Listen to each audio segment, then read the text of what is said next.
శ్రీరామకృష్ణులు తమ మాటలను ప్రత్యేకంగా సుమారు 19 వయస్సుగల యువకుణ్ణి సంబోధిస్తూ ఆనందంగా పలుకుతున్నారు. అతడి పేరు నరేంద్రనాథ్. కళాశాల విద్యార్థి. బ్రహ్మ సమాజానికి వెళుతుంటాడు.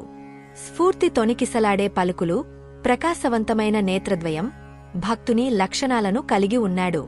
అక్కడ జరుగుతున్న సంభాషణలు విషయలోలురైన సంసారులను గురించినట్లుగా గ్రహించాడు.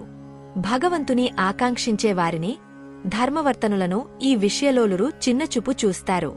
అలాంటి వ్యక్తుల గురించి తెలుపుతూ వారితో ఎలా మసలుకోవాలో శ్రీరామకృష్ణులు చెబుతున్నారు. శ్రీరామకృష్ణులు నరేంద్రుడితో, నరేంద్రా, నువ్వేమనుకొంటున్నావు? జ్ఞానుల గురించి విషయలోలురు నానారకాలుగా మాట్లాడుతుంటారు కదా. ఒక్క సంగతి, ఏనుగు దారిన పోతున్నప్పుడు జంతువులు మొరుగుతూ దానివెంటబడతాయి. కాని ఏనుగు కనీసం తిరిగి కూడా చూడదు. నీ గురించి ఎవరైనా చెడుగా మాట్లాడితే వారిని గురించి నువ్వేమని తలుస్తావు? నరేంద్రుడు, కుక్కలు మొరుగుతున్నాయనుకొంటాను. శ్రీరామకృష్ణులు నవ్వుతూ, అంతదూరం పోవద్దు నాయనా. అందరూ నవ్వారు. సర్వభూతాల్లోనూ భగవంతుడున్నాడు. కాని మంచివారితో సన్నిహితంగా ఉండాలి, దుష్టుడికి దూరంగా ఉండాలి. పులిలో కూడా నారాయణుడున్నాడు. అలాగని పులిని ఎవరూ కోగలించుకోరు కదా. అందరూ నవ్వారు. పులి కూడా నారాయణుడే కదా, దాన్ని చూసి పారిపోవటం ఎందుకు అని నువ్వు అడగవచ్చు. దీనికి జవాబు పులి వస్తోంది, పారిపో అని హెచ్చరిస్తున్న వారు కూడా నారాయణులే కదా. వారి మాటలెందుకు వినవు? ఒక కథ చెబుతాను విను. ఒకప్పుడు ఒక అడవిలో అనేకమంది శిష్యులతో ఒక సాధువు నివసిస్తూండేవాడు. ఒకరోజు ఆ సాధువు సర్వభూతాల్లోనూ నారాయణుడు ఉన్నాడు అది తెలిసి అన్ని ప్రాణులకు వినమ్రంగా నమస్కరించాలని బోధించాడు. ఒకరోజు హోమం నిమిత్తం సమిధలను సేకరించటానికి శిష్యుడొకడు అడవిలోకి వెళ్లాడు. హయాత్తుగా అతడొక కేక విన్నాడు. దారి నుండి పక్కకు తప్పుకోండి, ఒక మదపుటేనుగు ఇటుకేసి వస్తోంది. ఈ శిష్యుడు తప్ప అందరూ పారిపోయారు. ఏనుగులో కూడా భగవంతుడున్నాడని గురువుగారు బోధించారు కదా, నేనెందుకు పారిపోవాలి అని తలుస్తూ ఉన్నచోటే నిలబడిపోయాడు. చేతులు జోడించి స్తవం, స్తుతులుగానం చెయ్యసాగాడు. మావటివాడు, తప్పుకో తప్పుకో అంటూ కేకలు పెడుతూనే ఉన్నాడు. మన శిష్యుడు ఎంతకూ కదలలేదు. చివరికి ఏనుగు తన తొండంతో ఇతగాణ్ణి పట్టుకొని తిప్పి ఒక మూలకు విసిరివేసిపోయింది. ఒంటినిండా గాయాలతో స్పృహ తప్పి పడిపోయాడు శిష్యుడు. ఈ విషయం వినగానే గురువుగారు ఇతర శిష్యులతో పాటు అక్కడకొచ్చి అతణ్ణి ఆశ్రమానికి గొనిపోయారు. మందుమాకులిచ్చి చికిత్స చేశారు. కొంతసేపటికి శిష్యుడికి స్పృహ వచ్చింది. అప్పుడు శిష్యుల్లో ఒకడు, ఏనుగు వస్తోందని విని నువ్వెందుకు కదల్లేదు అని అతణ్ణి అడిగాడు. నారాయణుడే మానవులు, జంతువుల రూపాలను ధరించాడని గురువుగారు చెప్పారు కదా, అందువల్ల ఏనుగు నారాయణుడు వస్తున్నాడని నేను తొలగిపోలేదు అన్నాడతడు. అది విని గురువుగారు ఇలా చెప్పారు, నాయనా, ఏనుగు నారాయణుడు వస్తుండటం నిజమే, కాని మావటి నారాయణుడు తొలగిపొమ్మని హెచ్చరించలేదా? అందరూ నారాయణులే అయితే నువ్వెందుకు మావటి మాటలను విశ్వసించలేదు? మావటి నారాయణుడి మాట కూడా వినాలికదా? అందరూ నవ్వారు. అంటే నీరు శాస్త్రాల్లో ఆపో నారాయణః నారాయణుడు, కాని కొన్ని నీళ్లు దేవుని పూజకు ఉపయోగపడతాయి. మరికొన్ని కాళ్ళు చేతులు ముఖం కడుగు కొనటానికి, పాత్రలు తోముకోటానికి, బట్టలు ఉతుకుకోటానికి మాత్రమే పనికొస్తాయి. ఈ నీళ్లు తాగటానికిగాని దేవుని పూజకుగాని పనికిరావు. అదే రీతిలో సజ్జనుడు, దుష్టుడు, భక్తుడు, నాస్తికుడు అందరి హృదయాల్లోనూ నారాయణుడున్నాడు. కాని దుష్టుడు, అపవిత్రుడు, పాపి అయిన వ్యక్తితో సంబంధాలు ఉంచుకోరాదు, వారితో సన్నిహితంగా ఉండరాదు. కొందరితో ఏవో 4 మాటలు మాట్లాడవచ్చునేమోగాని మరి కొందరితో అది కూడా పనికిరాదు. ఇలాంటి వ్యక్తులకు దూరంగా ఉండాలి.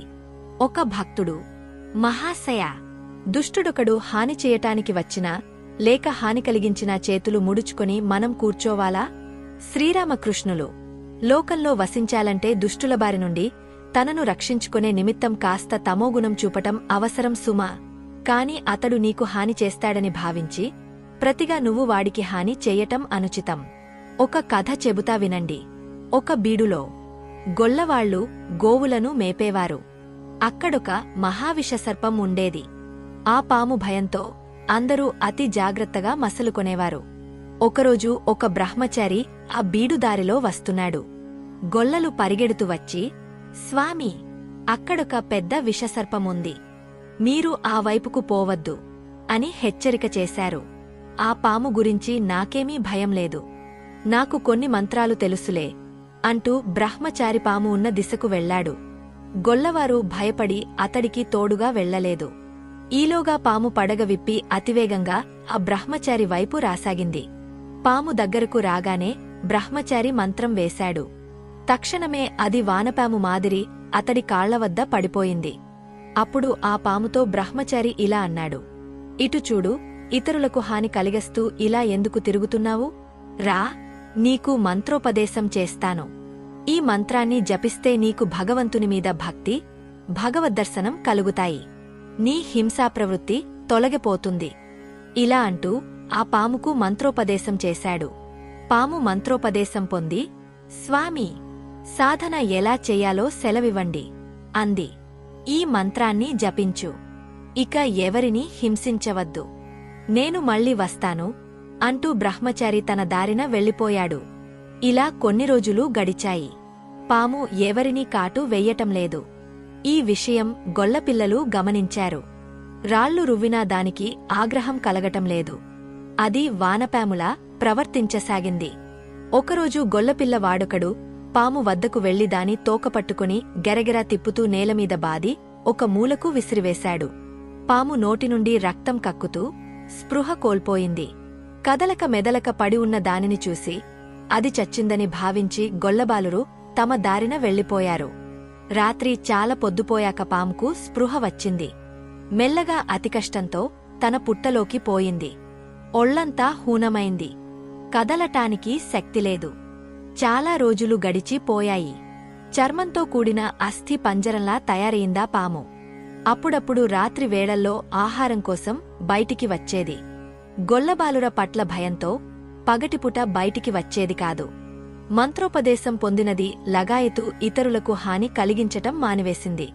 ఆకులు, అలములు, నేలరాలిన పళ్ళు తిని ఎలాగో ప్రాణాలు నిలుపుకోసాగింది. ఇలా సుమారు 1 సంవత్సరం గడిచాక ఆ బ్రహ్మచారి తిరిగే ఆ దారిన వచ్చాడు. పామును గురించి వాకబు చేశాడు. గొల్లబాలురు ఆ పాము చచ్చిపోయిందని చెప్పారు. కాని బ్రహ్మచారికి వారి మాటల్లో నమ్మకం కుదరలేదు. ఆ పాము మంత్రోపదేశం పొందింది. దాన్ని సాధించేవరకు అది మరణం పొందజాలదని అతడికి తెలుసు. తాను పెట్టిన పేరుతో పిలుస్తూ దానికోసం కలయ తిరిగాడు. ఆ పాము గురుదేవుని పిలుపు విని కలుగునుండి బయటికి వచ్చి అతి భక్తిభావంతో ప్రణామం చేసింది. "ఎలా ఉన్నావు?" అడిగాడు బ్రహ్మచారి. "స్వామీ, నేను బాగానే ఉన్నానండి" జవాబిచ్చింది పాము. "కాని నువ్వింత చిక్కిపోయావేమిటి?" అని అడిగాడు బ్రహ్మచారి. "గురుదేవా, ఎవరికీ హాని కలిగించవద్దని తమరు ఆదేశించారు కదా, కాబట్టి నేను ఆకులు, పళ్లమీదనే జీవిస్తున్నాను. బహుశా కారణంగా కాబోలు చిక్కిపోయాను" అంటూ జవాబిచ్చింది పాము. ఆ పాము సాత్విక గుణాన్ని అలవరుచుకొంది. దానికి ఎవరిమీదా కోపంలేదు. గొల్లబాలురు తనను దాదాపు చంపివేసినంత పని చేశారనే విషయం అది పూర్తిగా మరిచిపోయింది. "కేవలం తిండి లేనందుకే నువ్వింతగా చిక్కిపోయి ఉండవు. మరేదో కారణం ఉండాలి. కాస్త ఆలోచించి చూడు" అన్నాడు బ్రహ్మచారి. గొల్లబాలురు తనను నేలకేసి బాదిన సంఘటన దానికి అప్పుడు మాత్రమే గుర్తుకొచ్చింది.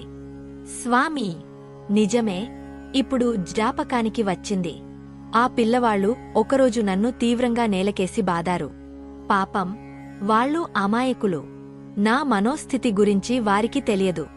నేనెవరినీ కాటు వెయ్యనని, ఎవరికి హాని కలిగించనని వారికెలా తెలుసు?" అంది పాము. ఈ మాటలు వినగానే ఆ బ్రహ్మచారి ఇలా అన్నాడు, "ఎంత సిగ్గుచేటు! నువ్వింత తెలివితక్కువ దద్దమ్మవా?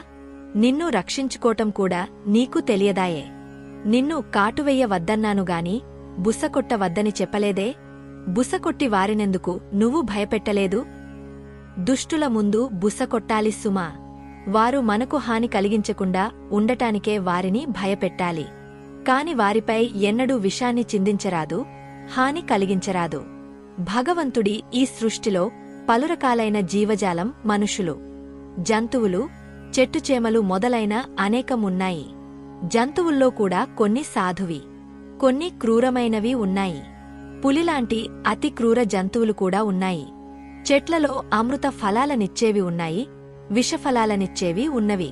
ఇలాగే మనుషుల్లో కూడా మంచి వాళ్ళు, దుష్టులు, సాధువులు, భయంకరమైనవారు ఉన్నారు. కొందరు భగవంతుడికి అంకితమైన వాళ్ళు, కొందరు లౌకిక ప్రపంచానికే పెనవేసుకున్నవాళ్లు ఉన్నారు. జీవులను 4 వర్గాలుగా విభజించవచ్చు: బద్ధజీవులు, ముముక్షు జీవులు, ముక్తజీవులు, నిత్యముక్తులు. నారదుడి వంటివారు నిత్యముక్తుల కింద పరిగణింపబడతారు.